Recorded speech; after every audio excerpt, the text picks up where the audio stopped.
yesterday, and I asked him, I said, has nobody told you, Donnie, that you're old? Too old for that. I said, obviously nobody's let you know that you're too old to be running up and down the road like that. But I'm glad that they're not too old. They still do that. Thanks for Dan. I am as tossed. I can't remember the last time I ever stood in this pulpit and be more confused than I am this morning. And on top of all that, Brother Kyle asked me, he said, do you mind if we go live today? Oh, Lord. And things change as you get older. You look at things different. You feel differently. I feel differently about it. I remember, 35 years ago, Brother Gary's all black and white and red. It was right down the middle. I had nothing else. And people say they change as their children get older. No, I think that's just a good excuse to say that we're going to change. Yeah. Because you do see things differently. And I think that's what experience does for us. Somebody told me, I said, experience is the best teacher. They said, no, the Lord is. I said, well, I won't argue with that. But I said, most times I learn by experience. I said, you might be smarter than I am, but I have to learn the hard way. But this morning, I came with a very odd thought. And I have fought Brother Jesse for 3 days to get away from it, because I like, lately I've been busy every Sunday at a different church for months now. And I go in, I fill in for a lot of pastors, and I go in and I preach the gravy train, health, wealth, and prosperity, tell them the goodness of the Lord, and the love is great, and grace is everlasting to everlasting. We shout. I go down the road, feeling like I've been to church, they've been to church, and the pastor's happy when it comes home. Ain't that the way it's supposed to work? Yeah. But I thought this morning, and I always think about the children. And I've been here in the past, in the last few years, and it's been perfectly quiet in between the songs. But this morning, as I sat there, I heard children back through there. They were little children, because the other kids went downstairs. And you might not think that's a big deal, but I've been in churches where it's perfectly quiet. No children. And I'll be the youngest one in the house. And you wonder where it's going to be in 10 years. Yeah, right. Amen. Come on. But one of my favorite scriptures, and I may get back to it this morning, I'm not sure. The Bible said not to be weary in well-doing. In due season we shall reap if we faint not.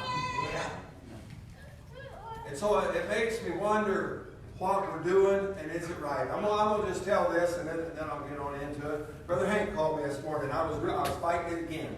I thought, Lord, I could take this scripture here, and I could tell them about the goodness of the Lord. And I had another whole thought. I'd preached it before, and I thought, this is a good one. They'll enjoy this. And I'm fighting in my mind. Lord, is this really you? Is this what you want me to be preaching? I don't know if I'm on or not, but I've done all I can do. Brother Hank called and said, I had a dream, Brother Gary. I said, really? He said, yeah, I dreamed of Eli last night. I said, well, that's good. It just so happens yesterday I was talking to Dad, and I don't know if it ever clicks or not. He's out of my house now. And I made Mom a promise that I'd watch out for Dad and take care of him after she's gone. I promised her. She made me promise her that. And she knows I'm not big on promising nothing. And then on the way across 30, about 2 years ago, Dad said, Gary, I'm not going to ask you to promise, but he said, will you do your best not to put me in a rest home till you have to? And he knew what it's leading up to, and I know too. And I said, Dad, I'll do my best. About a week ago, he woke up and he seemed to be very sound. And I was sitting in the bed, and I thought he was dying the night before. I think he had a mini stroke, I don't know.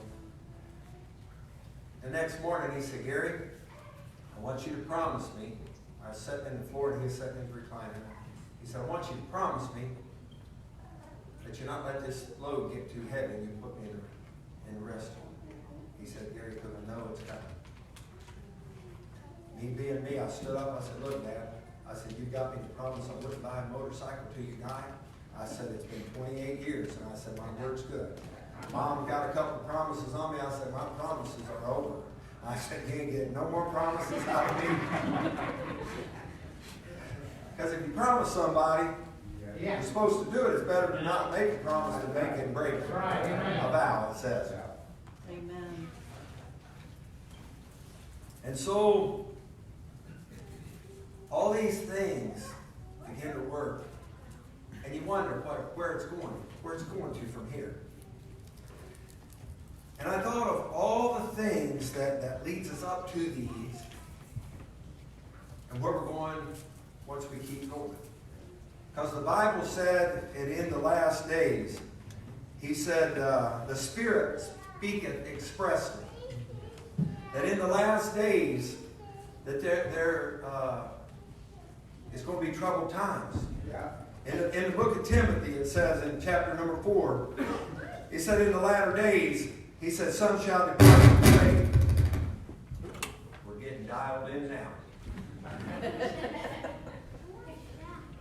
Some shall depart from the faith, giving heed to seducing spirits and doctrines of devils, speaking lies and hypocrisy, having their conscience seared with a hot iron.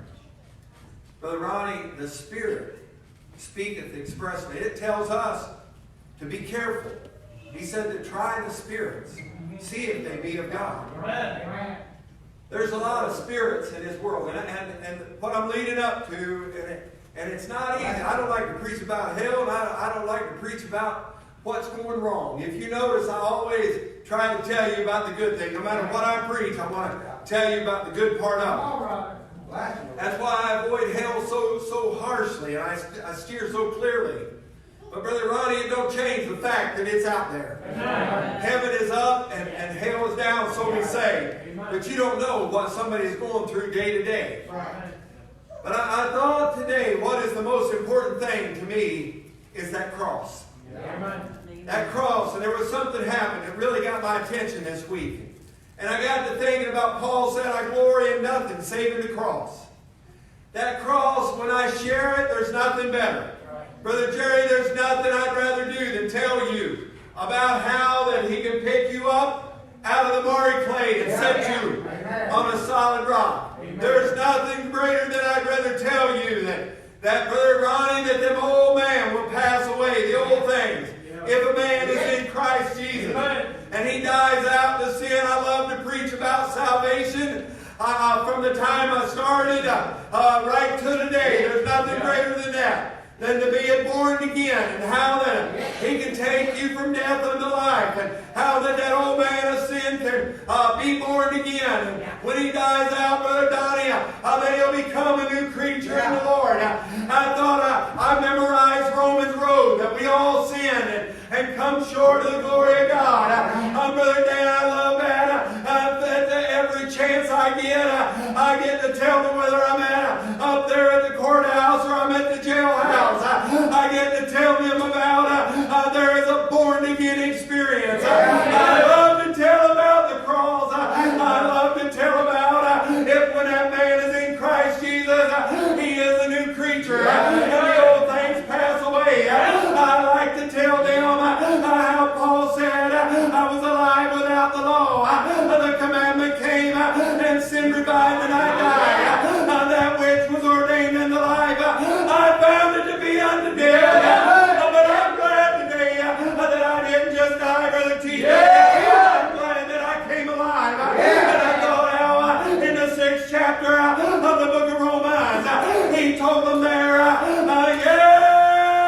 Brother Donnie, he said, shall we continue in sin, that grace may abound. I'm glad, Brother Donnie, that I'm like Brother Ronnie. I can tell you this morning for sure that old man that I once was,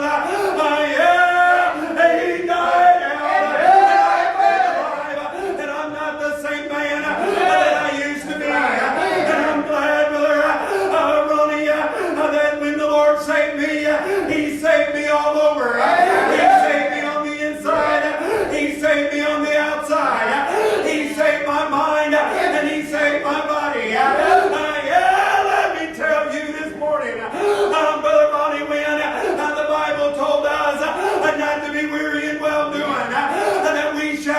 if we faint not. Yeah, Brother Hank, he taught me, and he gave me courage. And he said, Brother Gary, I dreamed last night. He may tell you this tonight, but I'm here first. Yeah, brother. He said, I dreamed I was coming down Belmont Avenue, and he said, I saw Eli. He was just a little boy. And Brother Donnie, he said, he was right at the intersection of Hannah Road and Belmont Avenue. And he said he was on a bicycle. And in the bicycle, there was a big basket. Yeah, I'm thinking to myself, first of all, I wouldn't have let him out on the road by himself. And I thought if he had a bicycle, it probably wouldn't look like a Mary Poppins. This is what my mind is thinking. And you know how I am. But I want to tell you like it is. And when he did, yeah, he said, I pulled up and I said, what are you doing, boy? And I thought that's how he would talk. And he said, Eli, I began to talk to him like a man. He said he began to open up.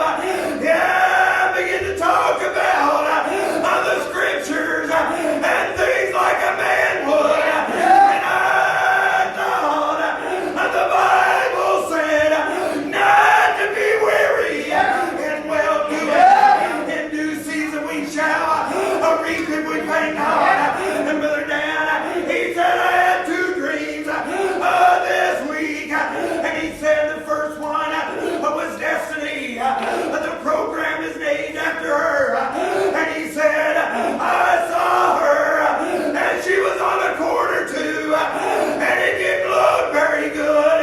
And she was dressed very bad. And he said, I told somebody to go tell her, you don't have to live like that.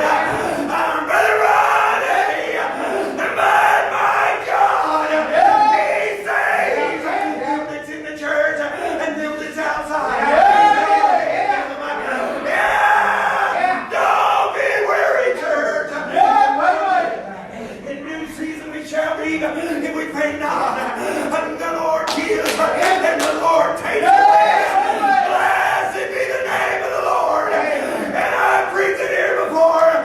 If God don't keep the city, the watchman waketh in vain. But I'll tell you this, he said, buy the truth and sell it not.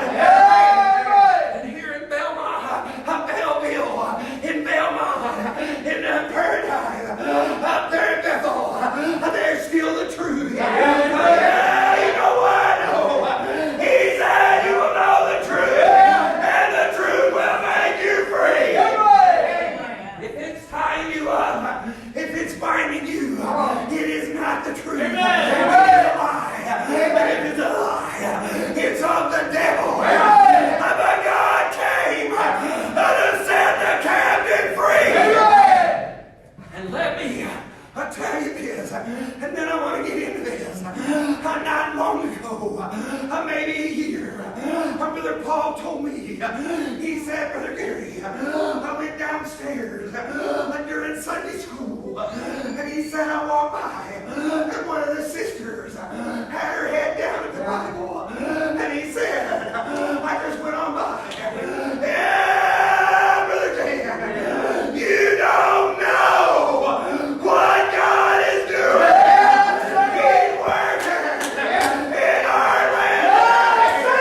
And if God be for us, who can be against us? And Brother Donnie, you don't know who's really praying. You don't know who or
not free enough to preach.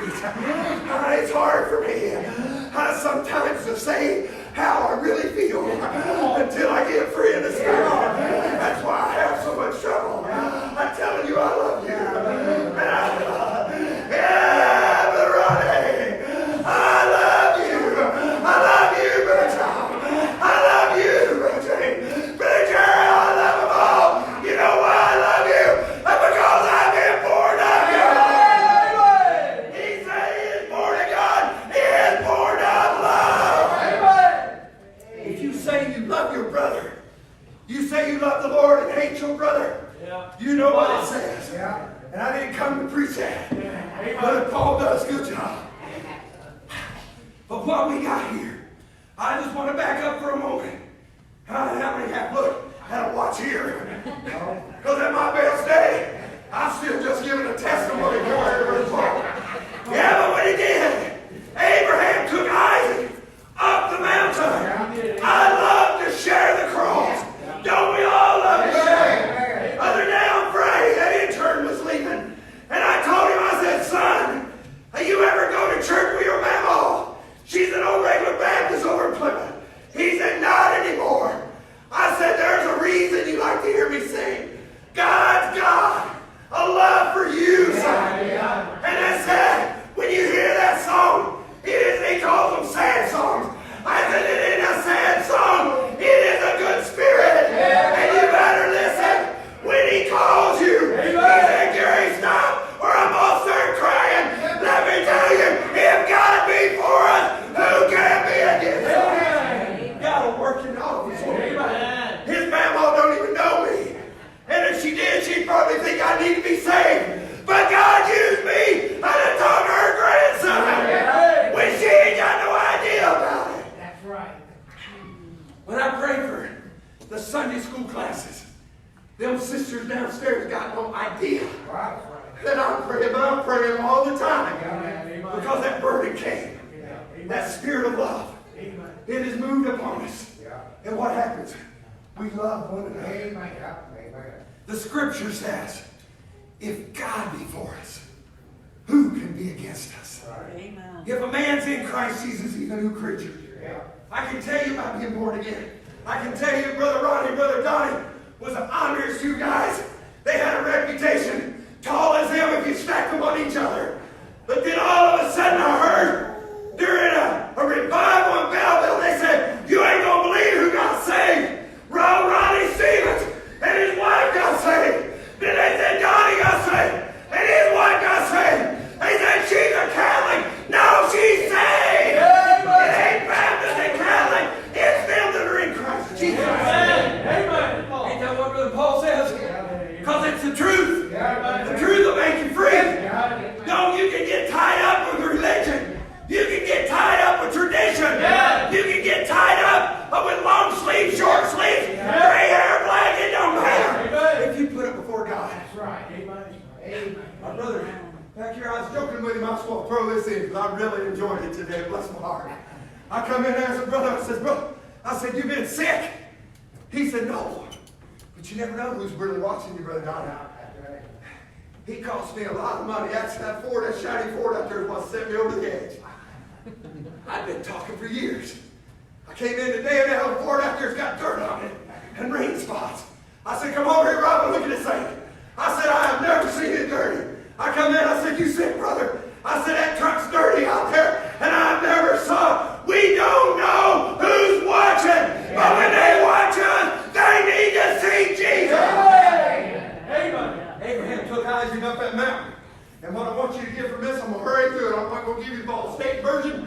I'm going to give you mine. The whole purpose of them going up the mountain was to show us a little picture. And this is why I love Brother Paul. I love to walk around that Old Testament because it's a picture of what I lived through today. In some way or another, I can walk it right down to where I'm at.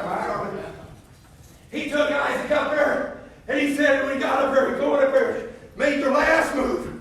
He took the wood, put it on that boy's back.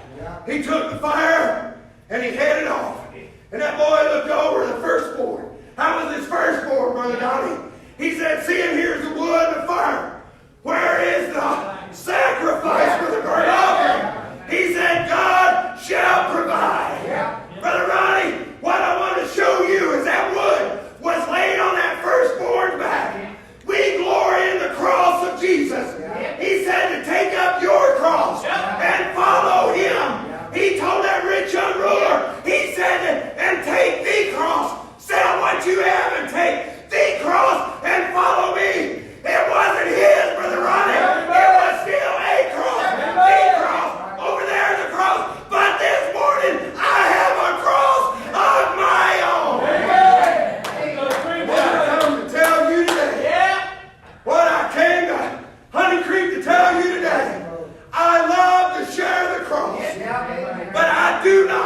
love to bear the cross. Amen.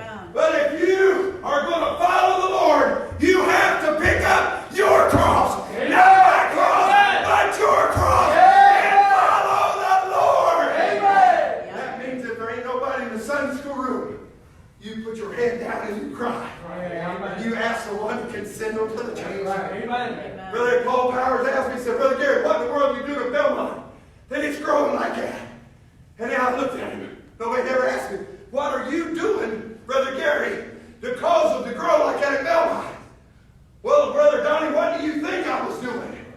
I don't know what I was doing. I was looking to the one that could get them up in the morning and send them to the church house. I was praying and fasting, begging and pleading. I wasn't running up and down the road. I was looking to the one that had that cross first of all.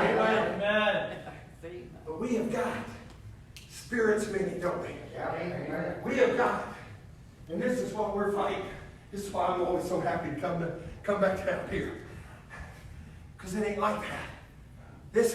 You folks have remnants of the old church. Yeah. Well, I'm going to tell you, it's not everywhere I go. There's a hoop and holler. I'm glad if they want to clap, let them clap. Praise the Lord. If they want to jump up and down, stomp their foot. I'm happy. I watched that little boy put his guitar down. He was trying to wrestle him in. Rein him in. I thought, let him go. Every once in a while, when I get this right, I get that same move. And I get working the other way. I kind of quit as I got older because it throws my back out. I'll be bad shape for 2-3 days. But every once in a while, I just got to put that guitar down and just worship the Lord.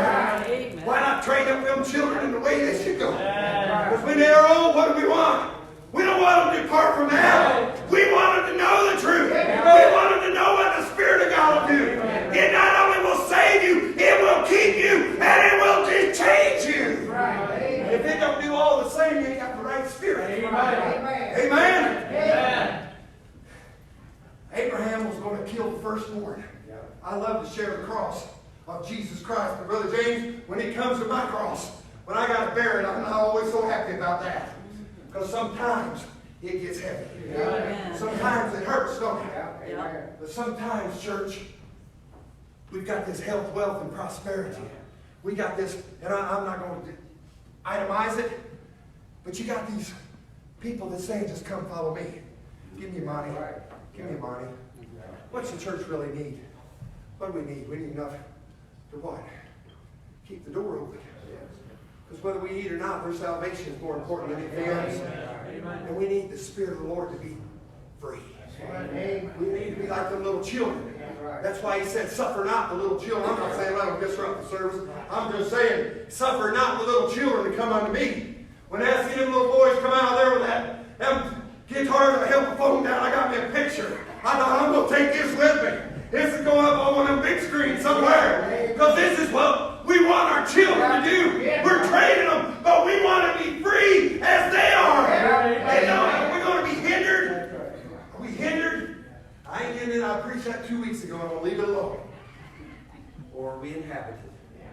When Jesus comes in, we get to praise him. We can inhabit him. Or we're going to be inhibited. Inhibited because he got a better beard than I can grow. So we just cut the beards off. You can't be a preacher with a beard. I was the moderator the day I was sent down to the conference. Help me, Jesus. They didn't pluck his beard. What in the world would possess somebody to do something like that?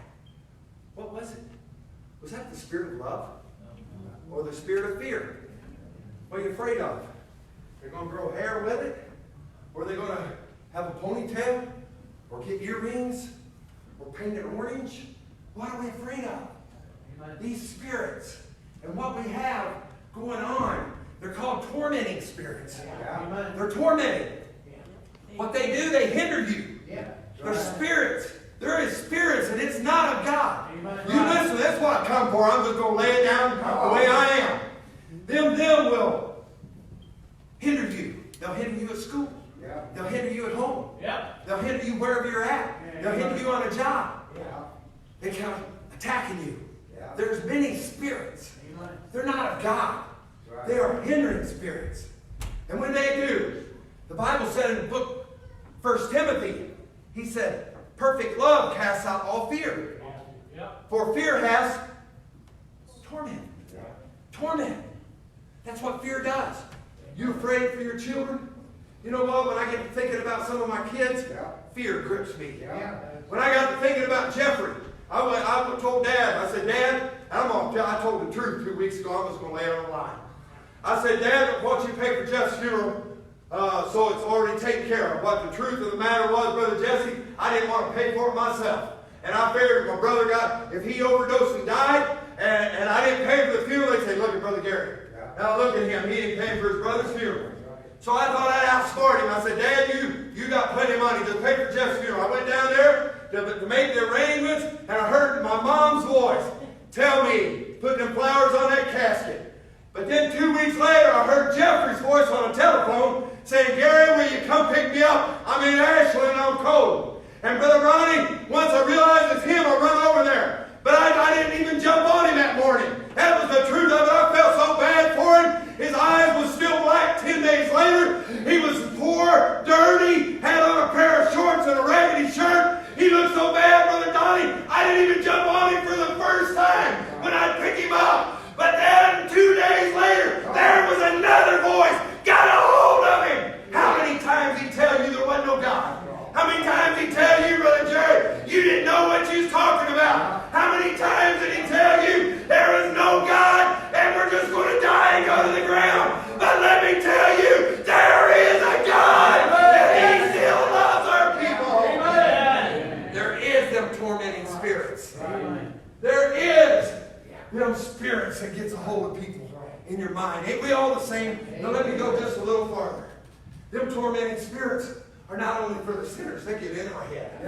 They're right up here in our mind. Sure. Some people call it your soul. Some people call it your heart. I always think down here, but up here, where it's all processed, where that first thought comes, where that desire begins to build, where it begins to work, and that evil spirit begins to work in my mind and hinder me. And it begins to tell me, oh, Gary, they don't want to hear that kind of preaching. They don't want to have to endure that. You don't have to scream. No, I don't have to. I believe the Lord just spoke and his words radiated. But let me tell you something. Everybody that heard them words, they did holler and carry on. They jumped in worship.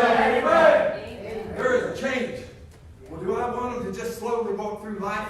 Or do I want them to enjoy? I want Eli to carry the real gospel in that hand. Whether he sings, whether he talks, or whether he just amens. I want him to know what the real spirit is, and I want it in the basket. I want him to carry it with him. But that hindering spirit, Brother Tom, it gets in our mind, them thoughts. How one thought, how it comes. And when it does, that fear has torment. In the book of Galatians, it said you did run well. What doesn't hinder you? We all did good. I come out of the gate strong. But then my voice went, I can't roar like I once roared. What hindered me? What hindered me? It all hindered up here, Brother Tom, because he could whisper. When he said Mary in that garden, I don't believe he hollered. I said, he's Mary. Yeah. Well, his words begin to turn to life. Amen. And that life in the 1 John said was the light of man. Yeah. So we got that hindering spirits in our land. You ever see them people so negative? Yeah. No matter what you're on the job, there's people out there. Yeah. No matter what you got, you think you'd be happy you got a job. Amen. Yeah. No, they're unhappy. They don't want to work for it. I come, you need them. I told them, I said, I got to have one of them hindering spirits. I'll just be honest with you. I had a hindering spirit one day. They said, Gary, you need to go out there and figure out what to do down on that finish mill so them guys don't have to hold that thing up with a crane. I said, what you're paying me to do is keep them guys in the break room on their smartphones and not get out and do anything. That's what you want me to do. You want me to engineer them out of a job. Yeah. Amen. Yeah. I call them cupcakes and snowflakes. But then we got unclean spirits. Yeah. In church, I want you to be aware of this with your children. Because I see it all the time. I see the effects of it. I see the remnants. I see the byproducts. And them people in jail tell me this all the time. The Lord put me here just so I go to rehab. I'm glad you're here, Chandler. It's in His plan, because I would crash and burn. Oh, I'm glad you're here, Chandler. God loves them in the jailhouse. Yeah. I'm going to tell you that right now. He sure does. They're in the jailhouse because they broke the law. Yeah. God is not mocked. Whatsoever a man sow, that shall also reap. If you sow to the flesh, you're going to have the flesh reap corruption. That's what the Bible said, and it's not going to change from here to you. Amen. If you sow to the Spirit, you shall reap of the Spirit life everlasting. Ain't that what the Bible teaches? Yeah. Now it's the same for you and me. Now you can hide your sins all you want. But when God comes back, every idle word shall be brought into judgment. And not too long ago I slipped up and I was just talking about somebody. I wasn't talking right to their face. And I said, they were so stupid. And my heart condemned me. Just that quick. Amen. They was stupid. I'm just going for the record. What they done was stupid. Yeah. But I was calling them a name. Yeah. Whether they stand, where they fall, who they belong to. They are the Lord's. Amen. I'm not the judge. Amen. And who am I? Because I can tell you right now, the Bible said that God once winked at ignorance.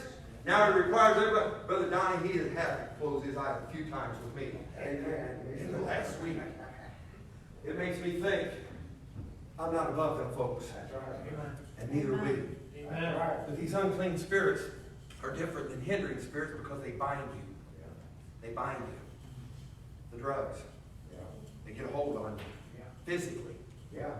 They get a hold on you. In your body. If, Brother Donnie, if you broke your arm coming to the altar that night getting saved, I probably wouldn't have recommended they put the oil on you after you got saved. Amen. I would have recommended take him onto the emergency room, let him put a cast on his arm. He can still wave the other one. It's all right. These binding spirits. These spirits that we got in our land, and they're in there. We don't like to hear about it. I don't like to preach in a Baptist church. If I was preaching in a Pentecostal church, these people would be running up and down the aisles right now. That's true. And I'm not being derogatory. But we don't talk about this. We don't want to hear it. Right. I don't watch The Exorcist because it scared me to death when I was a young man. Yeah. When that head went around, there was something of the devil happening. I had a head full of hair then, and it was all standing up. It was bad stuff. And I thought, I was a grown man. I got in the middle of a king-size bed. I got away from the edges. I thought, oh, there's something evil here. Yeah. But they bind. They get a hold, don't they? Sure. Alcohol, drugs. Yeah. What about anger? Yeah. What about contrariness? Yeah. What about these issues of abuse? Yeah. You know what? Spare the rod and spoil the child. You know what I asked Jared the other day? I said, son, how many times I've whipped you growing up? He goes, Eli, he always calls it a whip. He said, here, Dad, give me a whippy so I know what it feels like.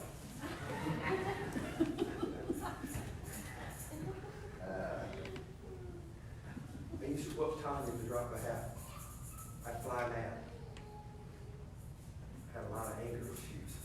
I was mad. She made me mad. Did it make you feel better? People says it doesn't. I never feel better. No. But it didn't change the fact that I whipped her too hard as a little kid. Was I really teaching her, training her? Or was I just whipping her because I was mad? Then I stopped. I realized what I was doing. The Spirit checked me. It wasn't nobody else. That's right. Because Brother Herman tried. Brother Terry might remember this. One of them kids was acting up back there, and I went back and got him and took him to the bathroom. I didn't realize it was prayer request time. And I busted her hide. Man, I chewed her out and then I whooped her. I said, I'll take you back in there. You better hush that mouth. I didn't realize I was being so loud. I come back in and the whole church was silent. It was prayer requests. There was nobody even turning in requests. And I thought, oh. I was still mad though. I didn't care.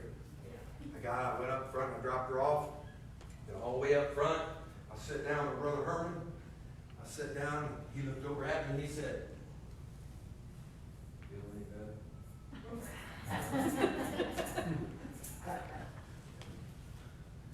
Remember where I started this at today? Experience is usually the best teacher, but you don't have to learn that way. That's right. We got the truth. That's right. Amen. Amen. Sherry said I whipped him twice. I remember one time that I backed off because I realized I was trying correct the problem, not extinguish my anger. What if God corrected us out of his anger? Not correcting our problem. Right. Amen. Sometimes, binding spirits go from generation to generation, and I see the results in the jailhouse. Right. I see it. That's why I quit dealing with the women, because when it came to abuse, I get angry. How could I pray at the end when I'm fighting man, my hair is crawling up and down my head because somebody's been abused, because they took advantage of it. Because they're a drug addict, but somebody abused them. And took advantage of it. They was taking full advantage. And so, this abuse, all these holes in our children, and I hope that you can take this home. This ain't my kind of message. But these children are getting holes created in them early on. Abuse leads to promiscuity. And we think, what they do it to themselves. Did they really? Or did we do it to them? Did the church help? Did the church protect them? Did the church cry? Did the church pray? Did the Sunday school teachers put their head down and cry tears for the children? As the church. As Spencer saying, where are the children? Here's go big hit. Look where we're at now. Look, 20 years later, where is our children? They're in the hospital. They're in all these places. And then there's an evil spirit, and I'll rush through this. Remember where Legion was at? Possessed with devils. That's when it gets a hold, and there's no holds barred after that. We would be the same as them. Mary Magdalene, how many devils they cast out of her? 7. Yeah. Now look at Mary. She ain't looked at it under that light. The church, don't be weary. What you have here is the real spirit. Amen. And you have people that cry and plead to the Lord, that sing and search and live what they taught. And so all these things that I'm telling you about this morning, all those is in our land. And there is the Spirit of God. So bear the cross so we can share the cross. You got to bear that cross. Because if you let the flesh rule you, you're going to reap corruption. And God's not mocked. You might hide it from me, I might hide it from you. But I ain't going to confess nothing. Robin, get on in the truck. We'll confess to the one that matters. Confess to the one that matters. I want to leave you with this story right here. It comes from my buddy Andy. Brother Andy. Pastor for you. He's Andy to me. They had Bible school a couple weeks ago. It's a production. He's one of Brother Reverend Doctor's disciples. So they don't use up in the world. It's a production. And they was so worn out. And Cassie told her dad, said, next year I don't think I'm going to do this. Too much work. I got the kids now, and you're getting bigger, da-da-da. And the young lady, there was a little boy named Cash, 6 years old last year, made a placard of a cross. Just painted a cross. So it looked pretty crude. He come back this year. But after he went home last year, he said the teacher told him there was power in that cross. But he told this little 6-year-old boy. His mother had an addiction problem. She was really going out far. And Cash went and got that little placard out of his room and said, here, Mom, my teacher told me that cross would heal you.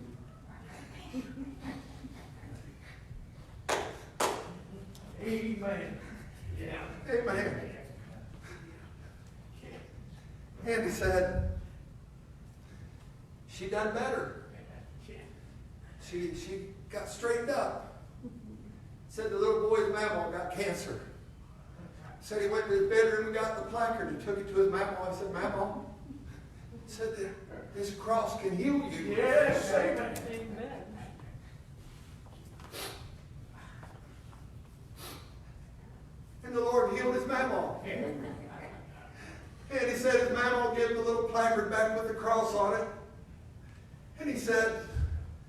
son, Cash, you take his back. He said, Memo's healed.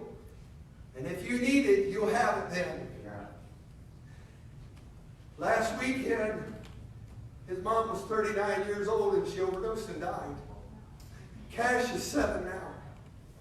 He said when they broke the news to Cash in the living room and his two sisters, said he jumped up off the couch, ran into his bedroom and grabbed that placard and hugged it. Yeah, thank you. Because the time will come when he will need it. Yeah. He said he just held on to it. And he preached the funeral Friday. He said, you know what I preached on? Yeah. Amen. He said, I had the placard up on the screen and I held it down. And he said at the end at the dinner, he said, I was talking to an old mother on my knees.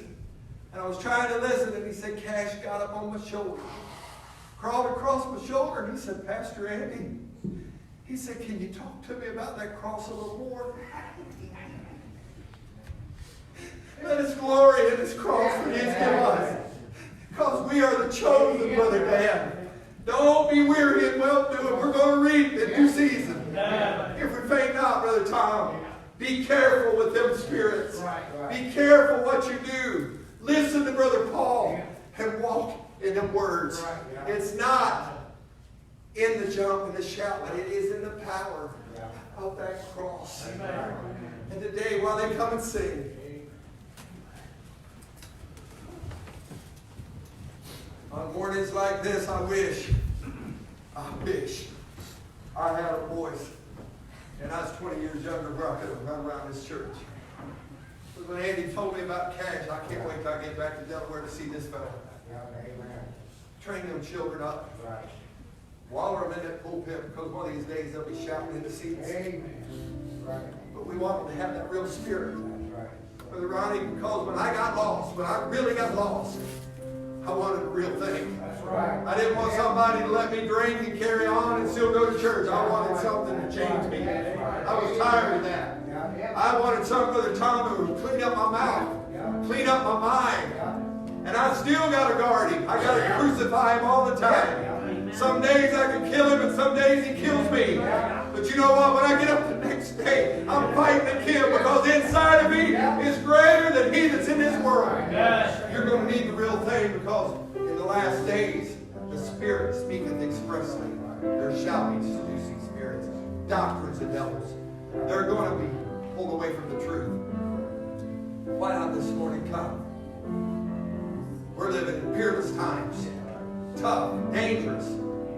But God said that the very elect wouldn't be able to withstand it. They're all worried about the tribulation, us leaving here. I'm worried about making it. That's all I want to do is make it.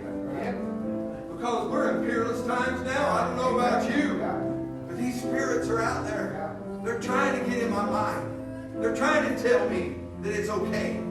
You see, I told somebody, they said, Brother Gary, the pastor's children's drinking after church. And they're Christians. Is that possible? Well, let me tell you something. I do stuff just as bad. But I hide it from you. What do? I repent. I tell him, help me to be stronger. Help me to crucify myself a little quicker tomorrow before I fly back. How many times has your wife ever said, oh, you're in, well, I'm sure maybe you in that preaching mode? That's when I've already come up to speed and I'm not thinking about what I'm saying, it's just flying. Oh, you in that preaching mode? Oh, or to work they say, you're a Christian, and you said what? You acted what? Crucify. Don't let them hindering spirits get in your mind. Because when I get on the job and I start talking about that cross, I want that Holy Spirit to get a hold of that big 6'4" guy and tears start running down his cheek. I want a witness from God on my life. Now, am I perfected in this life? No. But it don't make no excuse for me not to work on it every day. Because I love Him. And I deserve that cross.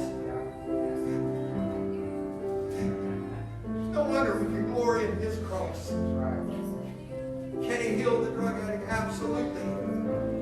But if them spirits are going to get in our mind, in our soul, when we are drawn away by our own lust and enticement. When lust is conceived, it brings forth sin. Where is it conceived? Right up here. Always in your mind. Place where you hide it the best. When sin is conceived, when lust is conceived, it brings forth sin. Where does it bring forth the sin, Brother Donnie? In your body. Right? This is kind of deep for me. I'm the gravy and biscuits preacher, but I'm just telling you. In your body. If you think it before long, you'll say it. If you're contemplating it before long, you're going to try it out. If you're trying to justify that a little wine for the stomach's sake is all right, before long you're going to be drinking a lot of wine. I preach this and I preach it. I don't believe Brother Paul be mad at it. If you want to take wine and you're drinking that wine because your stomach is upset and it settles it, that cough syrup's 30%. That NyQuil's got more alcohol from that wine. And I drink it when I'm sick. But if you're drinking that wine because it relaxes you, that's not what the Bible says. If you're drinking that wine to get drunk, if you're not just taking a little sip in the communion and it bridges on, I will tell you that He said drunkards ain't going to heaven and neither are liars. It's all the same verse. So you better be careful. Because this is what we're going to answer to at the end. We got to be careful, church. Don't let a little leaven what you got right here. Don't let them take a little bit at a time. Just keep looking at children in place and the people in place. And God, keep at it. But if you're here and lost, I maybe should have preached another 10 minutes.